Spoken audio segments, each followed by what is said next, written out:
My boyfriend has a longtime female friend who's clearly into him and I don't know what to do. This is gonna sound like the typical insecure girlfriend, but I promise it's not like that. My boyfriend and I have been together for over 6 months and he's really great. He has a friend that he's had for years who is a girl. Normally, I'm not the type to be all like, you're not allowed to hang out with a single girl alone, but I'm considering telling my boyfriend that he's not allowed to hang out with this girl alone. This girl is obviously so into him and she definitely wants me to know she's coming for him. She keeps saying stuff like, you don't know him like I do yet.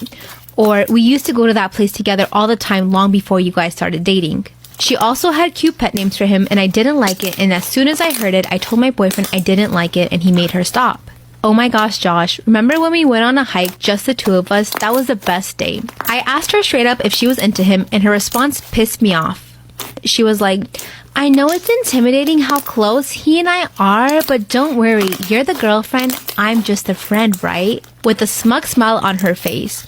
My boyfriend has a long time. So did you guys know that our typical search engines are only 4% of what we see on the web, which is like Google, Bing, Firefox? I'm going to be talking about some of the most popular websites on the dark web. So get ready because this is going to be intense. So here's a photo example just to give you guys an idea of what this looks like. At the top is the area that we do our research for school on, or stalk our exes, I don't know. And then 500 times larger than the surface web is the deep web. The deep web is filled with information that we cannot access, such as medical documents, iCloud, personal information. Like I obviously can't Google what your family history or intake forms say, so that's where this is stored. And then the dark web holds the last 6%. This part of the internet was created by the US Navy in the 1990s, and it was made so spies could share info without being tracked. Well, then the government decided to release it to the public. And you need the specific software to go to it called Tor, which stands for the onion router. It hides your identity and gives you access to non-surface web pages. And on this section of the internet, you can do things like buy people's credit card information, get counterfeit money, participate in drug trafficking, hire hackers and hitmen, and way worse.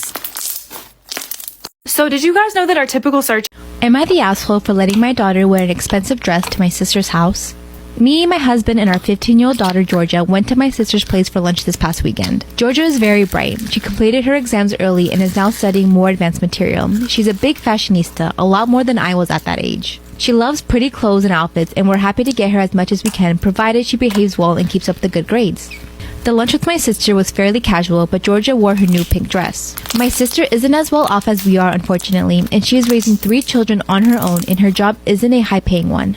In the past, she asked me if Georgia could tone down her outfits when we come to visit because she doesn't want her kids being upset because they can't afford things like that. I do get my sister's point, but it's not down to me to police what Georgia wears. I've spoken to Georgia about it, but I left the final decision to her. Anyway, so we went for lunch and Georgia ended up getting into an argument when my sister's 13-year-old daughter Lucy asked about the dress and where it was from. Georgia answered that it didn't matter because